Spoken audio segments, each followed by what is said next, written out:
곽상도 의원의 아들에게, 박영수 전 특검의 딸에게, 아들, 딸에게 주어진 특혜 논란. 과연 일각에서 제기되는 것처럼 이게 아빠들을 향한 로비의 성격이었을까요?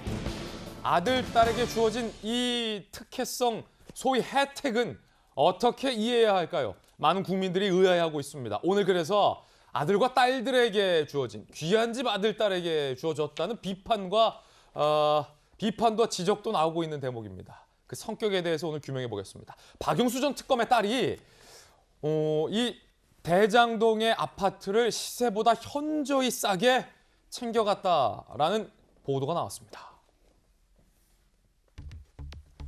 화천대유 아파트 분양, 박영수 딸의 8억 로또.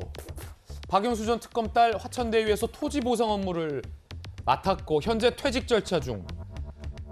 앞으로 거액의 퇴직금을 받을 것 아니냐라는 예상도 나오고 있는 상황. 지난 6월 화천대유가 분양한 대장동 아파트 매입했습니다. 7억 원대의 분양을 받았어요. 그런데 화천대유가 박영수 전 특검에게 제공한 저 7억대 가격은 벌써 몇 년 전, 한참 전의 가격이라는 거죠. 현재 호가가 15억 원인데 반값보다도 싸게 박영수 전 특검 딸에게 아파트 분양을 준 셈이 됐습니다. 일단은 이재명 기자, 이거가 특혜냐 아니냐부터 좀 규명해야 될 것 같습니다. 박영수 전 특검 딸이 시세보다 싸게 구입한 것 맞습니까? 그건 확실히 맞는 거죠. 지금 현재 시세가 15억이나 되니까 거의 반값에 샀다 이렇게 볼 수밖에 없을 텐데, 물론 이제 지금 화천대유 쪽의 설명은 이런 것 같습니다. 박영수 특검 쪽의 설명은 이것이 이제 화천대유가 시행했던 아파트를 분양했는데 보통의 경우가 이제 절차가 이렇게 되는 거죠. 본 청약을 하게 되죠. 본 청약을 해서 분양을 하고 나서, 그리고도 분양이 안 되면 이제 미분양을 다시 이제 한 번 더 분양을 하게 되는데, 그때 이제 무순위 경쟁을 맡기죠. 경쟁을 붙이는데, 그리고도 팔리지 않은 것들을 지금 자녀 세대로 남겨놓고 그것은 이제 아무런 조건 없이 시행사가 임의적으로 판매를 했는데, 그 자녀 세대를, 그러니까 결국은 분양이 안 된 남은 자녀 세대를 지금 박영수 특검의 딸에게 청약을 하도록 했다, 이렇게 됩니다. 그렇게 되는데 그게 이제 지난 6월입니다. 근데 6월 달에 분양가가 7억입니다. 그런데 반년도 안 돼서 지금 현재 호가가 15억에 이르고 있습니다. 그럼 과연 이 현재 호가가 15억에 이르는 것들을 왜 그때까지 분양이 안 되고 남았을까에 대한 의문이 생기는 거죠, 기본적으로. 그러다 보니까 이게 과연 정말로 지금 박영수 특검 측이나 화천대유 쪽에서 얘기하는 것처럼 분양이 안 되고 안 돼서 결국 어쩔 수 없이 직원한테 준 건지, 아니면 지금 우리가 이제 많은 언론 내에서 이제 의심하는 것처럼 실제 박영수 특검을 염두에 두고 특혜를 준 건지, 이제 그런 논란이 있는 건데, 결국 이것도 역시 지금 뭐 경찰이 수사해서 밝혀야 될 대목이 아닌가 싶습니다. 박영수 전 특검 딸에게 제공됐던 그 가격 7억이 제가 찾아보니까 2018년 12월 가격. 근데 박영수 전 특검 딸은 2021년 6월에 아파트를 분양받았는데 2018년대 가격으로 분양받았다. 여기서 검찰 출신에게 질문 들어갑니다. 수사해 보셨잖아요, 이런 것들 많이. 요게 가격이 적정합니까? 2018년대 가격이라는 것은 많은 국민들이 볼 때 좀 의아스러운데, 이게 이재명 기자의 분석에 따르면 일종의 혜택, 특혜가 될 수 있다는 건데 어떻게 보세요, 검찰 출신은? 일단요, 회사 보유분에 대한 자녀 세대에 대한 분양, 이 구조를 좀 알아야 돼요. 그러니까 일반적으로 우리가 시행사에서 시행을 해서 분양을 하잖아요. 그러면 이제 청약 순위별로 청약이 된단 말이에요. 그런데 이제 청약을 해서 당첨된 사람 중에 일부가 부적격자가 나오고, 경우에 따라서 이제 나는 계약 취소했다는 사람이 나와요. 그러면 그 아파트를 다시 분양을 해요. 그다음에 그게 또 안 된 것이 있으면 다시 회사 보유분이 되는데, 이것은 이렇게 따지면 돼요. 2018년도 2월에 분양했기 때문에 사실 그때 분양가가 있잖아요. 예. 분양가가 그때 한 7억 정도 됐다고 그래요. 예. 근데 2019년 2월에 회사에서 가지고 있는 것을 줬단 말이에요. 그러면 회사에서 가지고 있는 것은 대부분 경우에 따라 다르지만 시가에 의해서 주는 경우가 상당히 많아요. 아, 그렇군요. 왜냐면 2021년 6월이니까. 그렇죠. 그럼 회사에 이제 수익이 날 수밖에 없는 거죠. 그런데 이걸 바로 주지 않고 2018년 2월 가격으로 이걸 주는 것 자체는 문제가 없어요. 회사 임의대로 분양을 할 수 있습니다. 예. 근데 이거 자체를 갖다가 1년 전 가격. 근데 그 사이에 엄청나게 아파트값이 올랐었잖아요. 근데 그럼에도 불구하고 이렇게 준 것은 일종의 뭐 직원이었고 이제 박영수 특검과 관계 있는지 모르겠지만 특혜를 준 건 맞다. 이건 부인할 수 없을 것 같아요. 아니 그러면 김광선 변호사님, 박영수 전 특검은 화천대유에 고문으로 재직했었고 딸이 화천대유에서 입사를 해서 일을 하고 아파트까지 소위 특혜 분양을 받았다라는 의혹이 일고 있는 건데 지금 일각에서 제기되는 가장 큰 의문은 이게 일종의 박영수 전 특검을 향한 로비가 될 수 있느냐? 어떻게 생각하십니까? 아니 회사에서는 그걸 시가대로 사실은 다른 사람에게 분양할 수 있는데 이걸 시가보다도 훨씬 싼 거의 뭐 한 8억 차이 나는 가격으로 줬다는 거 아니에요. 그러면 이 8억 자체가 로또처럼 당첨된 거랑 똑같을 수가 있고 또 박 특검에 대해서 여러 가지 고문 대우를 하면서 많은 돈이 갔잖아요. 그렇다고 한다면 그냥 이렇게 아는 형님이기 때문에 아는 형님의 딸이기 때문에 그냥 해줬을까?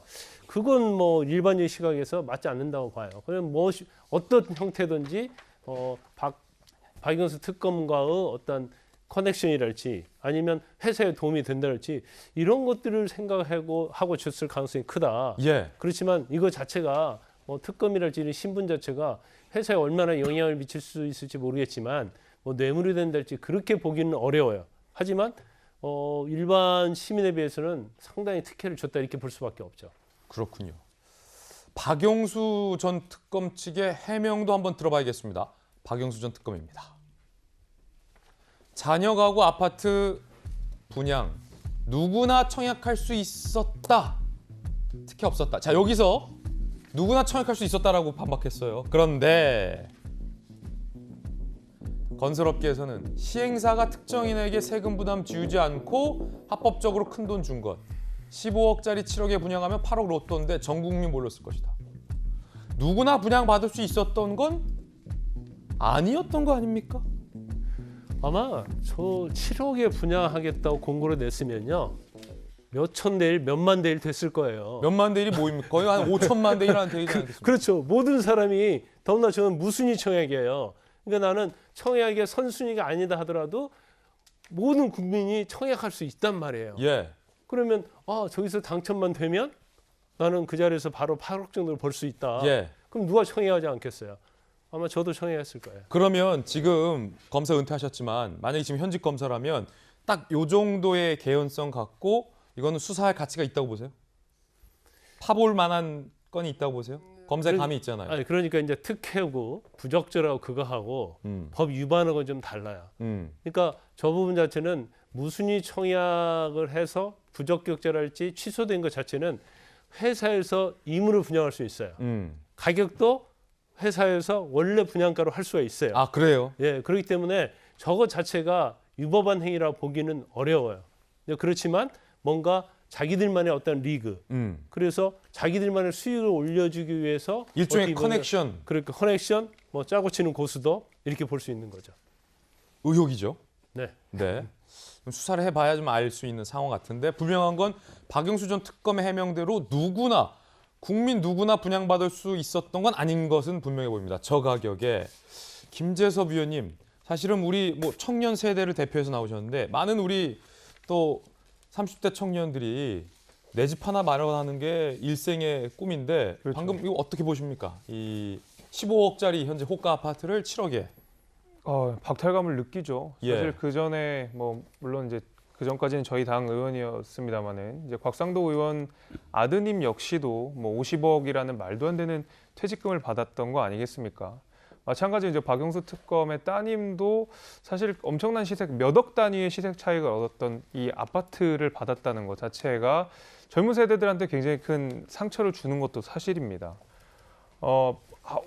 저희끼리 이제 젊은 사람들끼리 만나면 너는 왜 화천대유 같은 거 안 하냐 이런 식으로 농담 삼아 건넬 정도로 자조적 농담. 네, 자조적 농담을 저희가 막 한다는 말씀이거든요. 그러니까 이 좌절을 굉장히 겪게 한다는 것이에요. 지금 특히 이제 뭐 곽상도 의원이 이제 밝혀진 내용들이 많으니까 그 부분을 좀 제가 더 말씀을 드린다 그러면 잠시 후에 이제 곽상도 의원 건은 저희가 또 준비가 돼 있으니까 네, 뭐 일단은 저 박영수 전 특검 그렇죠. 예, 예건에 근데 대해서 말씀해 주시죠. 이게 지금 뭐 단순히 지금 박영수 특검뿐만 아니라 곽상도 의원뿐만 아니라 여러 지금 이해관계자들이 다 수억씩 벌어간 돈 아니겠습니까? 애초에 지금은 50억, 뭐 15억 자체가 지금 너무 적게 느껴져요. 원효 화천대유 자체가 예. 뭐 4천억의 이득을 봤다, 뭐 4천억, 4,500억의 뭐 분양 이득을 봤다라는 식으로 너무 액수가 커져 버리니까 사실 오히려 50억, 15억이 별 얘기가 아닌 것처럼 또 되다가도 막상 우리 현실을 돌아보면 그 서울에 그다음에 이 수도권에 집 한 채 없는 사람들이 아, 그럼요. 대다수기 때문에 계속 이 화천대유 사건은 결국 이제 정쟁으로 번져서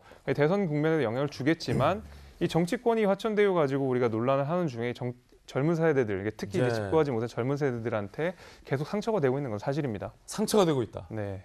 김재수 위원의 말이 굉장히 가슴 깊이 좀 박히는데 과연 박영수 전 특검의 딸에게 싼 값에 제공된 이 아파트는 박영수 전 특검을 보고 분양이 된 걸까요? 아니면 박영수 특검의 해명대로 정상적이고 누구나 공정하게 갈 수 있었던 기회의 분양이었던 걸까요? 판단은 국민 여러분들께서 해주시고 앞으로 논란이 좀 될 것 같습니다.